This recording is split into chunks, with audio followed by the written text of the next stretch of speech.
আমরা তো নাউনের সংজ্ঞা সবাই জানি যে কোনো কিছুর নামকে নাউন বলা হয়। আসলে কোন কোন জিনিসকে আসলে নাউন বোঝায় সেগুলো আমরা অনেকেই জানি না। সেক্ষেত্রে আজকে আমরা বিস্তারিত নাউন সম্পর্কে জানার চেষ্টা করব।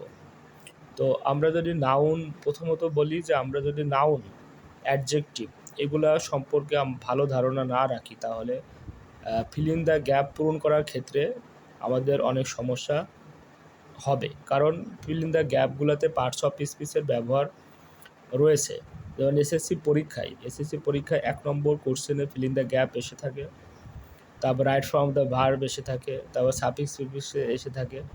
তো এই গ্যাপগুলো পূরণ করতে হলে অবশ্যই আমাদের পার্টস অফ স্পিচ সম্পর্কে ভালো ধারণা রাখতে হবে। তো আমরা এখানে সংজ্ঞা দেখতে পাচ্ছি যে প্রপার নাউন কাকে বলে? যে শব্দ বা নাউন দ্বারা কোনো নির্দিষ্ট ব্যক্তি, বস্তু, স্থান, দেশ, নদী, পাহাড় নির্দিষ্ট নাম বোঝায় তাকেই প্রপার নাউন বলা হয়।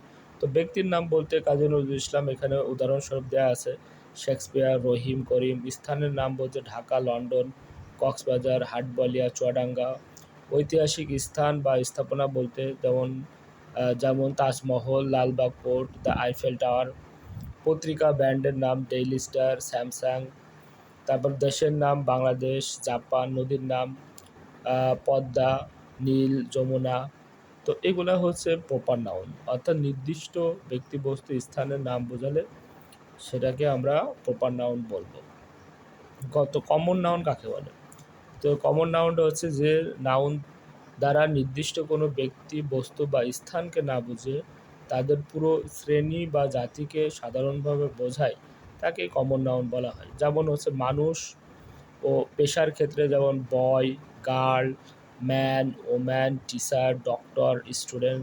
পশু পাখি যেমন cat, dog, cow, lion, bird, crow. তো এগুলো প্রত্যেকটা এক একটা জাতি, যেমন পশু পাখির জাতি, মানুষের জাতি।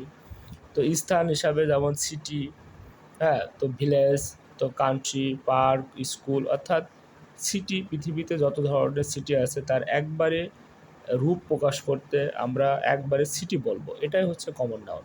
যেমন ভিলেজ, পৃথিবীতে যত ধরনের ভিলেজ আছে, তো গ্রাম আছে, তো ওগুলোর নাম না বলে আমরা একবারে যদি সমগ্র ব্যাপারটাকে যদি ভিলেজ বলি তাহলে ওইটা কমন নাউন হবে।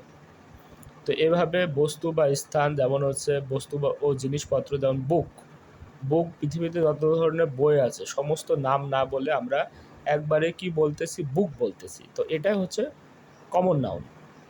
তো আমরা কমন নাউন আর প্রপার নাউনের ভিতরে পার্থক্যটা বোঝার চেষ্টা করি। তো এখানে ১ নম্বরে বয় দেয়া আছে, প্রপার নাউন হিসাবে দেয়া আছে রহিম, করিম। অর্থাৎ বয় মানে আমরা জানি ছেলে। তো যে কোনো ছেলে মানুষের নাম যদি নির্দিষ্ট করে বলা হয় যেমন রহিম, করিম, তাহলে ওটা প্রপার নাউন হবে। আর একবারে জাতি হিসাবে, যেমন ছেলেদের জাতি হিসাবে একবারে বলতে বয়, সেটা হবে কমন নাউন। যেমন হচ্ছে কান্ট্রি, পৃথিবীতে তো অনেক দেশ আছে, তো আমরা একবারে বলবো হচ্ছে কান্ট্রি, তাহলে সেটা হবে কমন নাউন। যেমন নির্দিষ্ট করে বললে বাংলাদেশ, জাপান, তো এটা হবে প্রপার নাউন। অর্থাৎ নির্দিষ্ট করে বললে কিছু নাম নির্দিষ্ট করে বললে, উল্লেখ করলে সেগুলো হবে প্রপার নাউন, আর সমগ্রভাবে একবারে বোঝাতে সেগুলো হবে কমন নাউন। যেমন রিভার, পদ্মা, যমুনা অর্থাৎ পদ্মা, হ্যাঁ, নীল। তো এগুলা রিভারের নাম হিসাবে প্রপার নাউন নির্দিষ্ট করে বলছে এখানে পদ্মা, যমুনা, নীল। আর একবারে রিভার আমরা প্রকাশ করছি কমন নাউন হিসাবে। তো এভাবে বুক, যেমন যদি প্রপার নাউন নির্দিষ্ট করে বলি, বুকের একটা কোরআন, হাদিস, যে কোনো নভেল, উপন্যাস, এইগুলার নাম যদি আমরা এভাবে বলি তো সেটা হবে প্রপার নাউন। আর একবারে বুকের কথা বললে, বইয়ের কথা বললে সেটা হবে কমন নাউন। তো যেমন ডে, এটা যদি ভাঙা যায় ডেকে, ফ্রাইডে, মানডে। তো এভাবে একবারে যদি ডের কথা বলি তাহলে সেটা হবে কমন নাউন, আর ভেঙে ভেঙে এভাবে বললে সেটা হবে নির্দিষ্ট করে বললে প্রপার নাউন। তো আশা করি সবাই পার্টস অফ স্পিচের এই কমন নাউন, প্রপার নাউন সম্পর্কে একটা ক্লিয়ার ধারণা তৈরি হয়েছে। আমরা নেক্সট ক্লাসে নাউন সম্পর্কে আরও জানার চেষ্টা করব।